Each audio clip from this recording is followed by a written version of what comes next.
Ah, iya, iya. Mendekati bulan suci Ramadan, pemerintah Kabupaten Lahat, Sumatera Selatan memantau perkembangan kenaikan harga di sejumlah pasar tradisional Lahat.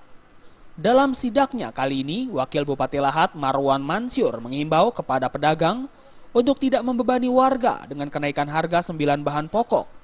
Pasalnya sepekan terakhir kenaikan harga terjadi pada sejumlah komoditi seperti cabai, bawang merah, bawang putih, telur, dan minyak sayur.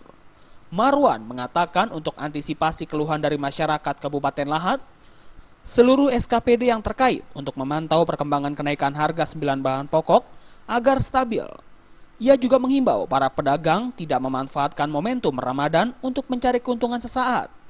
Oleh karena itu kita minta kepada SKPD terkait pemerintah daerah, ya makanya yang kita kunjungi hari ini sampai sejauh mana sih sebetulnya masalah isu kenaikan harga yang sudah dikeluhkan oleh masyarakat itu terjadi tidak kenaikan lonjakan dan sebagainya. Tetapi sampai dengan hari ini belum terjadi lonjakan itu.